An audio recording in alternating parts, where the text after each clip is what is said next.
Hello, welcome back to Castle Goring in Chatting with Lady C.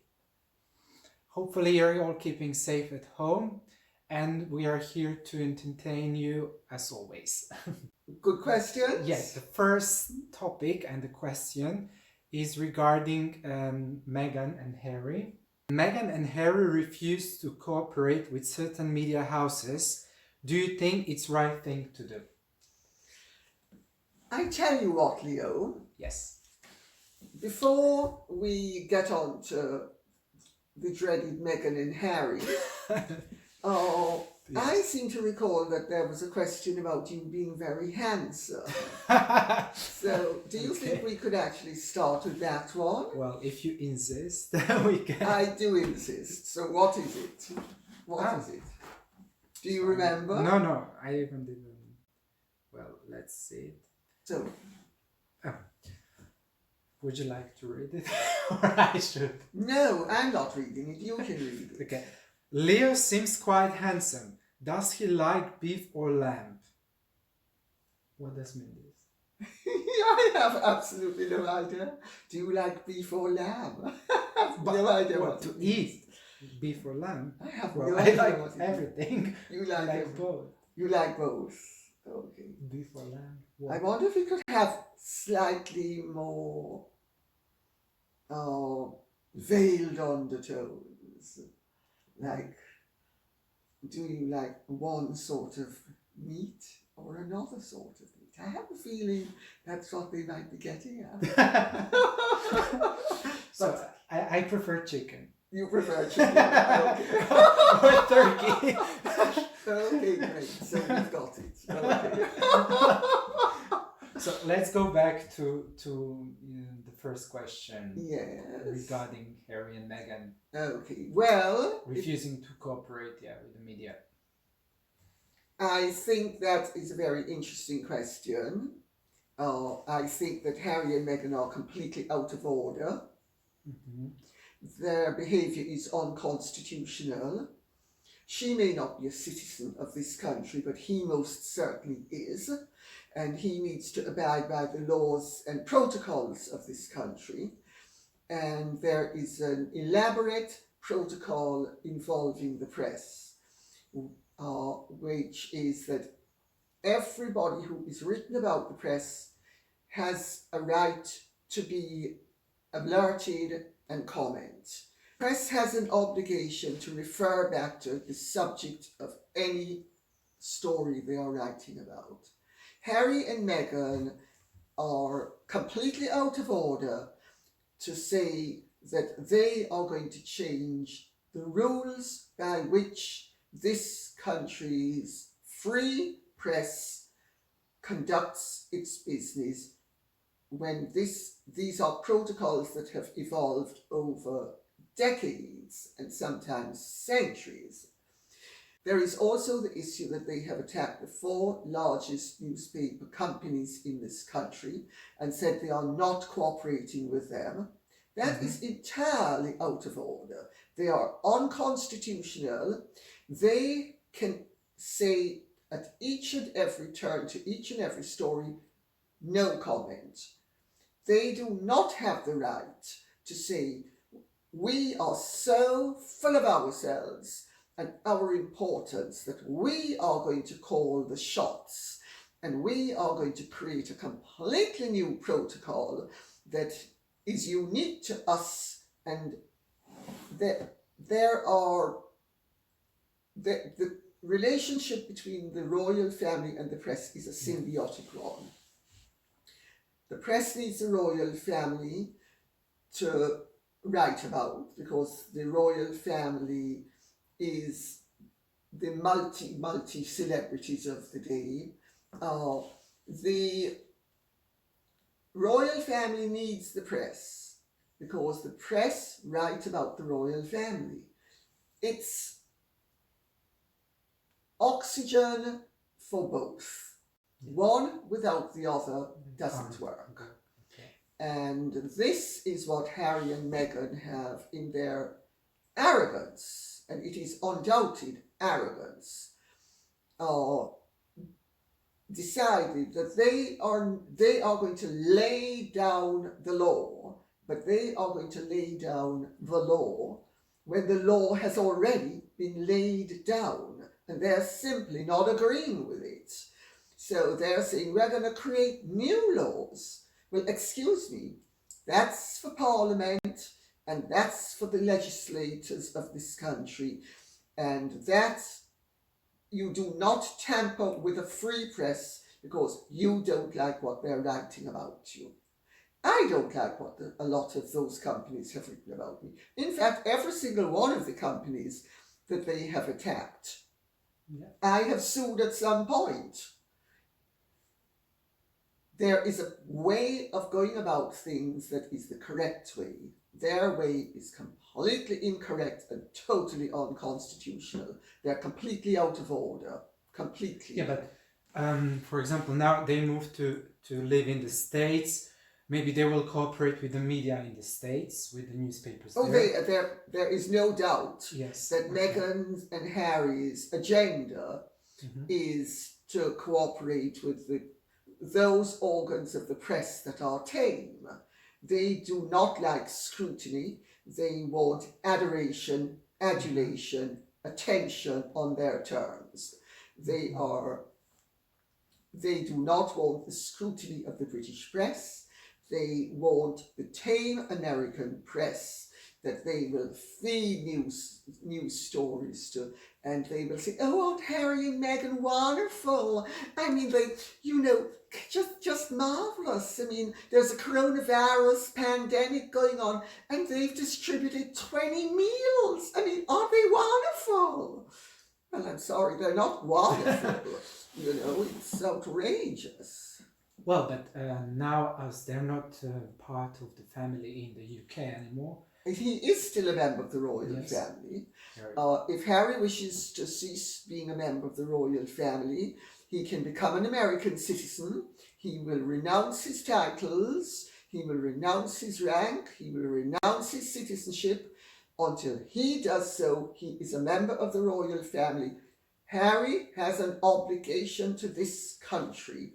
He has an obligation to the people of this country, to the laws of this country, to the customs of this country. And if he doesn't want to respect the British way, renounce his citizenship, give up his title, become Mr. Henry Windsor. That's what he can do. And then he can get fully privacy. Then, well, of course, Harry and Meghan only want privacy on their terms. Their idea of privacy is don't say that the press says nothing negative about them and that the press repeats their endless postings and their endless boastings about how wonderful they are and how they've done really amazing things like, there's this coronavirus going on. We don't think it's anywhere near as bad as everybody is saying it is. But tune into our website for really accurate information.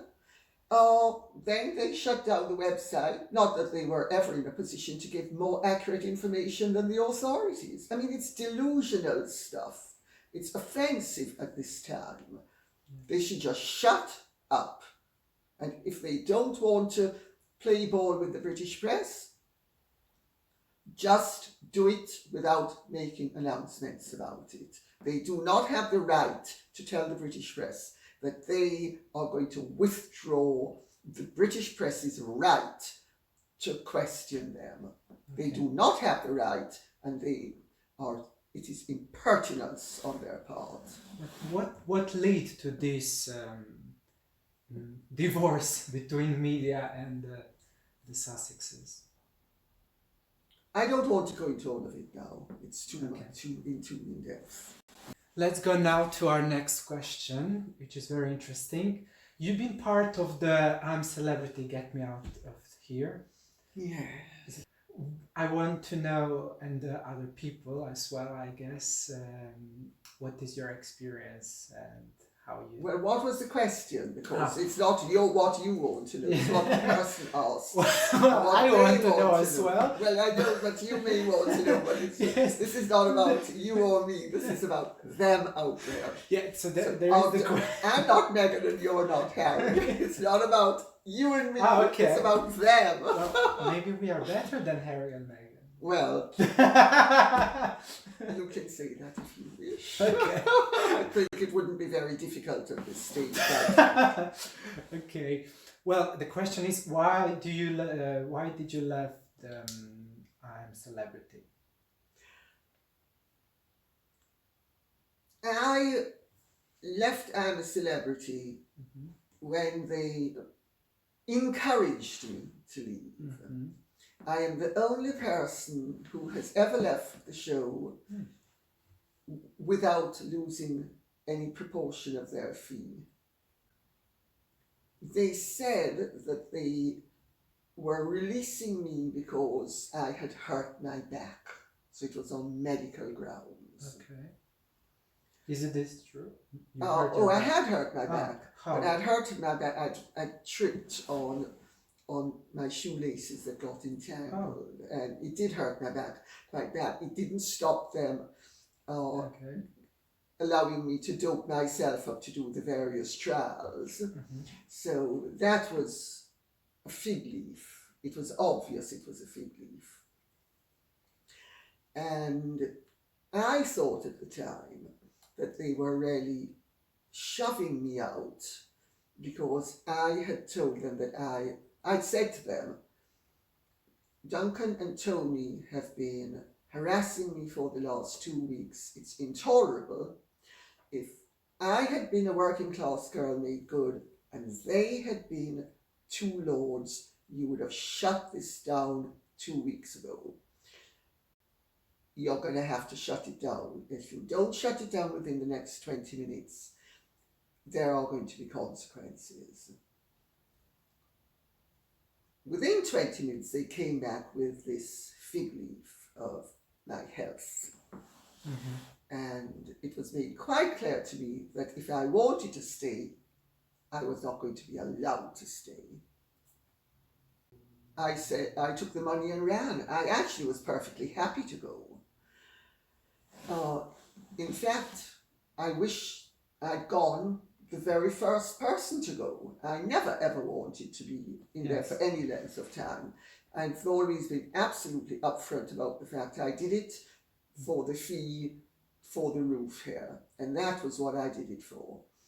And also, when I did it, I had absolutely no idea how big and how important the show was.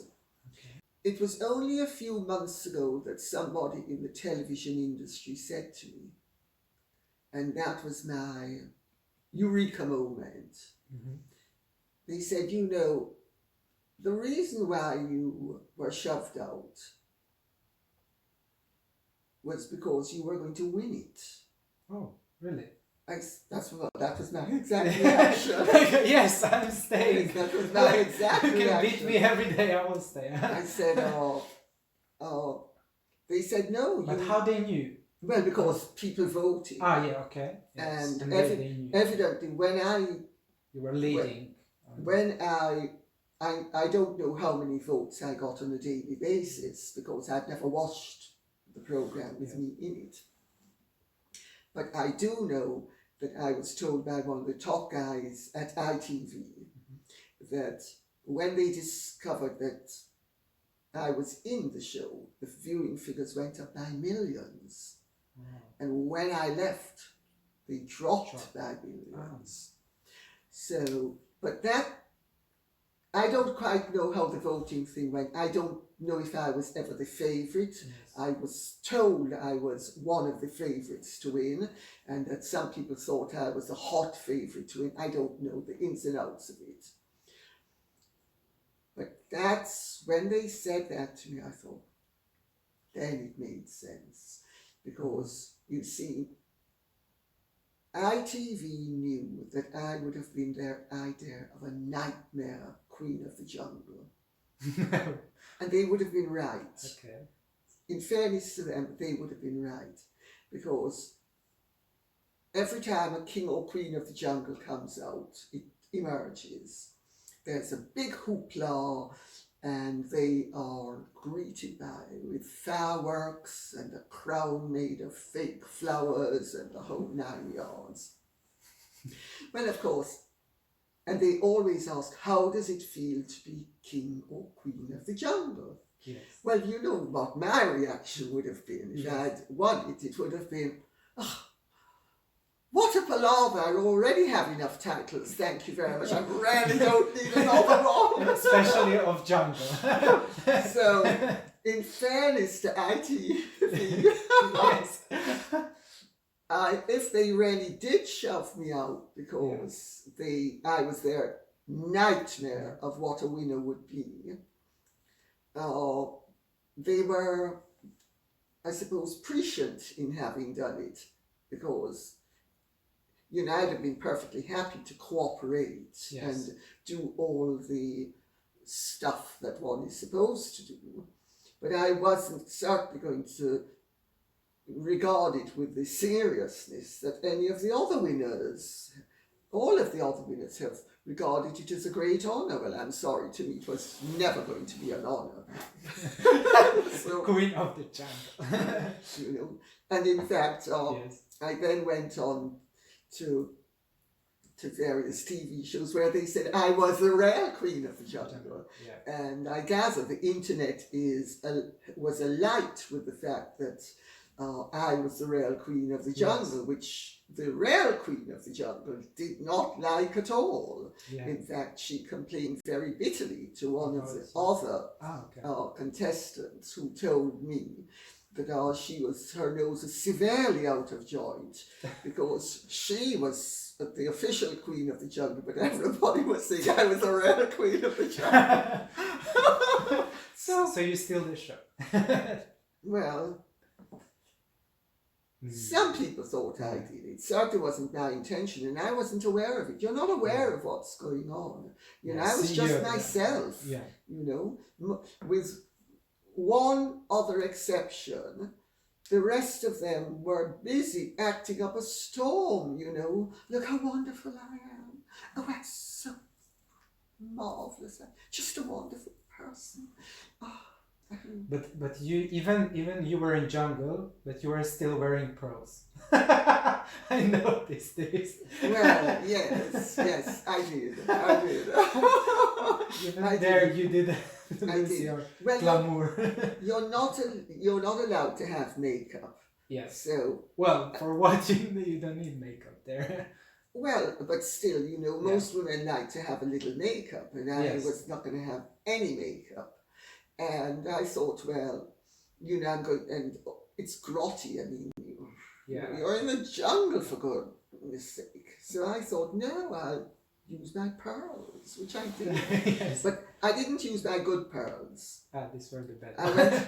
I went to Portobello, and one of the pearl dealers gave me good-looking pearls. They were real, but they weren't good. Okay. They were grade 10 pearls. So you didn't care if they get lost, damaged, whatever? No. Yeah. No. But still, you keep the style there. A little bit of. That's nice. Yeah, that's good. And next question. No, I was thinking to ask more about your experience. Okay. So, at the end, in your opinion about this show, is it positive or negative? It's a wonderful show. Is it? Yeah. It's a wonderful show. It's beautifully done. I mean, they have 600 people behind the scenes on a daily basis doing it. It's really very professional. It's beautifully done. There is a reason why it's so popular. I can't sing its praises highly enough, and the praises of the people who produce it highly enough. It was not my happiest experience. I don't regret having done it, because it certainly flipped my profile in a way that nothing else had ever done. because I'd always been battling against various lies that had been told and written about me throughout the decades. And once the public got a chance to actually see me for themselves, they embraced me. So from that point of view, it was a very positive experience. But I would have to say the show that I really enjoyed doing was Celebs Go Dating. Oh, yes. That was, tell us more about this. everybody was marvelous. Yes. Everybody. The agency. What was the funniest part of your experience at Celebs Go Dating? Slightly embarrassing Paul. Why? Because Paul's so fit and and of course he's much younger than me. And so I used to be joking with him and flirting with him. But no, it was from beginning to end, it was really lovely. It was a wonderful show, very happy experience. Yes. Well, I watched many episodes of this show, like every other reality show. It looks very funny, but I don't know, it doesn't, is it at the end really real? What's happened with these people after the show? Oh, well, I'm still in touch with the two guys who I invited to the date end party. You have to choose. Okay. So me being me, I was greedy. I didn't choose one. I chose. Okay. So, if you can handle both of them. Well, exactly. Fine. I mean, I'm not getting married, so what difference does it make? And also, one didn't want to hurt their feelings. Okay. Nice. So if you like both, why choose one? One, if you can have both. Well, exactly. Okay. It's like a civilized marriage. You have your husband and you have your lover. Well, but I'm teasing. I'm being provocative. I'm being naughty. So, can you please tell me, and to our viewer who has the question, the worst scandal in which you were involved was which one? Well, there are so many scandals that you can't think of. More than one. More than one. Okay, so which one is the worst? I suppose the most global, the other one was as well, but it was, one involved me personally, so that was, although it was global in terms of worldwide importance, it was insignificant. Okay. Because basically I'm insignificant in worldwide terms. The one that I was involved with that actually was of global and true importance was the breakdown of the Wales marriage.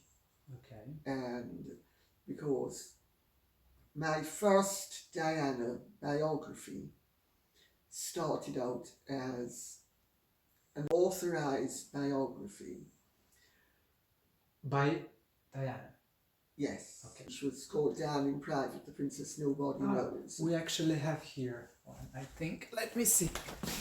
On the bookshelf. Yes. Oh, well, yes, of course. This one, yeah. Yeah.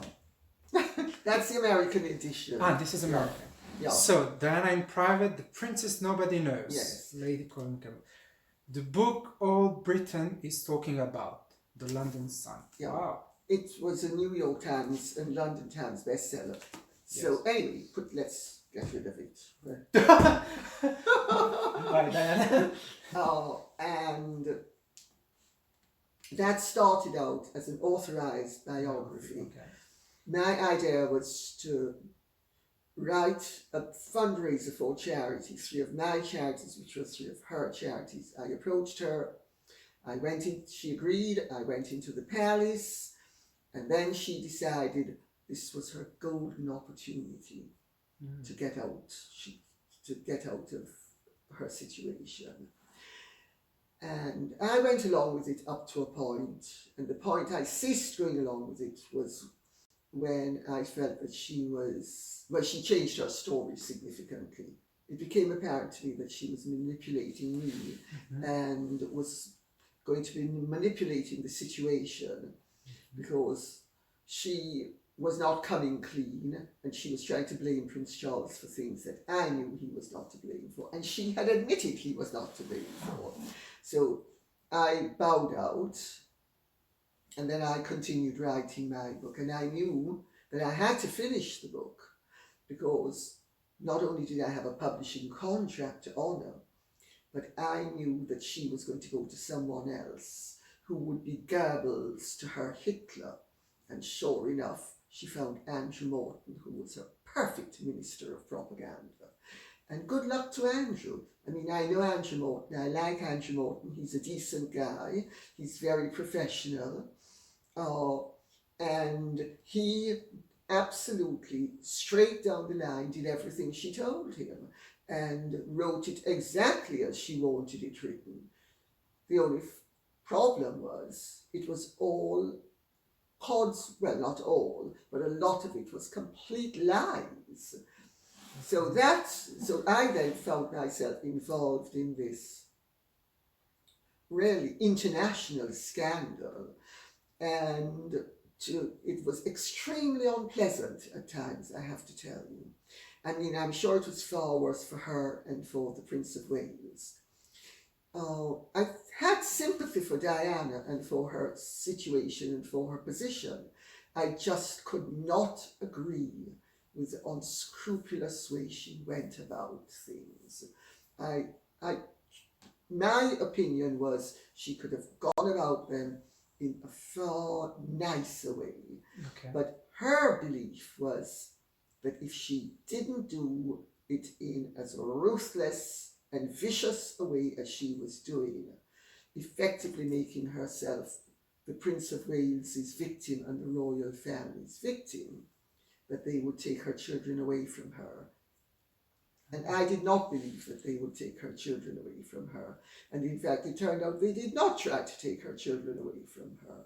So I was right, she was wrong, but who am I to expect that anybody is going to listen to me when it's their children at stake? So I got her position and I understood it. I just didn't happen to agree with it.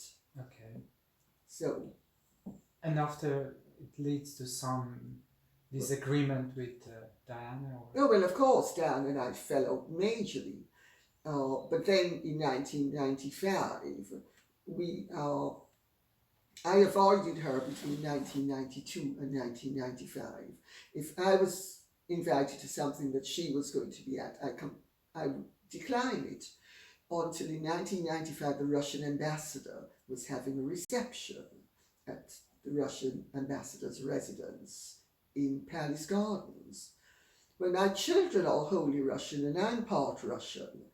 And there was absolutely no way I was going to say no because of Diana. And I knew she was going to be there, and she knew I was going to be there. Because the system is all guests are submitted to the palace. Yeah, they get the guest list by protocol. Yeah. So she knew that I was going to be there. And she actually stalked me and spent 15 minutes speaking to me. And at first I thought, why is she talking to me for so long? You know, and then I realized there was a rota photographer in the other room and she was waiting for him to come to snap us together. And when I realized it, I thought, you really are so clever and canny. And I thought, but I'm going to show you who's clever and canny. But once I realized it, I slightly turned it as we were talking a little bit until she had her back to the door. I had my eyes to the door. And as soon as I saw him coming through the door, I said, well, this has been absolutely wonderful. It's really been so good to catch up, blah, blah, blah, blah, blah. I promise I'll send you da-da-da, because she'd asked me to send her something. And I said I would send it, and I did send it. And I bolted. No way. Well, there was no way I was going to have her You were not scared to say bye. No, but there was no way I was going to have her Yes. use me to get herself on the front pages the following day, which is exactly what she was trying to do. Because Diana was a media hound. She was addicted to publicity. She was addicted to attention. If she didn't get her daily dose of being in the press, she went completely ape. And, you know, it was, I just wasn't having it. So, anyway, I saw her quite a few times after that. And indeed, when she was doing her clothes at Christie's and all the rest of it, she asked me to be nice about her and about it. And I was. I was delighted to do that. That was only a few months before she died. So, I mean, we ended up being on perfectly cordial terms. Yes. But it was a very unpleasant experience for me. And in fact, for everybody who was involved. Passions ran very high. Lies proliferated. And everybody had an opinion, even though 98% of the people's opinions were completely misguided because they didn't know what was going on. And I'm not used to it. Half the time, the Queen, the Duke of Edinburgh, and the Prince of Wales had no idea what was going on either. Yes. No, they were at the palace, they were busy ripping their hair out because Diana was always coming up with some new antic. She was very, very mischievous, and she enjoyed being mischievous. Okay. She enjoyed it. She enjoyed causing them discomfort. Oh, okay. I have the utmost respect for the Queen and the Duke of Edinburgh. Princess Anne, doff the hat off to her. I like Prince Edward, actually. I like Prince Edward. Yes. And he's, of all of them, he's the one I would say I used to feel most comfortable with. I don't like too much protocol. I can afford to do without it, and I do without it. As simple as that. They can't afford to do without it. They need to have it. I respect that. Yes. But it's not comfortable, and I'm afraid my comfort comes before them. Okay. I think this is the ideal time to do a little bit of pitching for a charity called that a friend of mine, Shakil Rabbani, the designer, is associated with. Imran Khan, the president of Pakistan's appeal for the self-employed in Pakistan who have been affected by lockdown. In Pakistan, there is no dole the way there is here. The people who are self-employed have absolutely no help. And Shakil has come up with this idea of doing couture masks. They're very affordable. Each one is unique. You have your own couture mask. Wait, it's too big. It's good. No, it's not too big. You're supposed to be. Can you hear me? Yes, I can.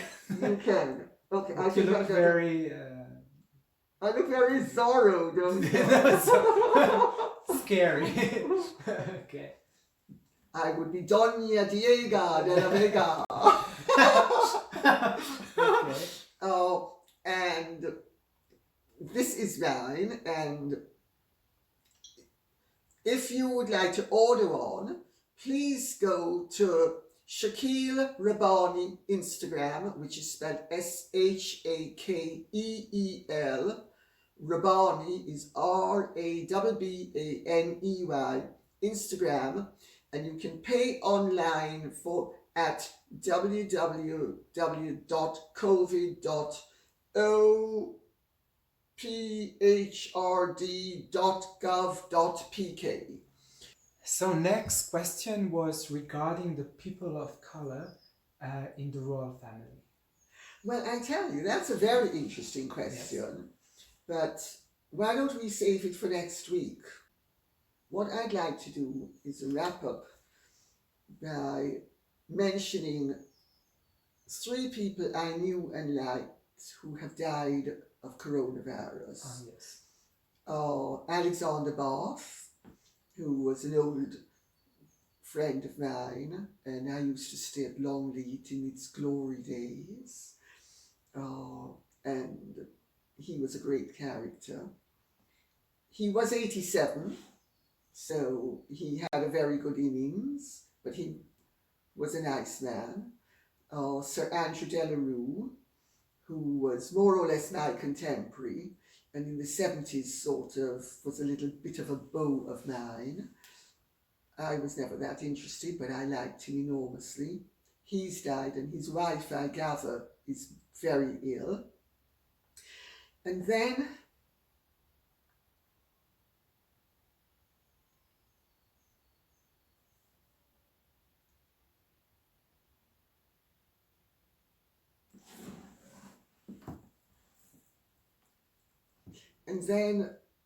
a dear friend,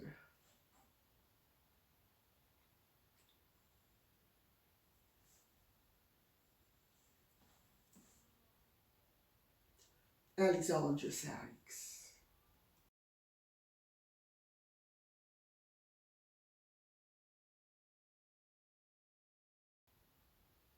Who used to spend Easter and Christmas with me, with her husband, and who died on Sunday.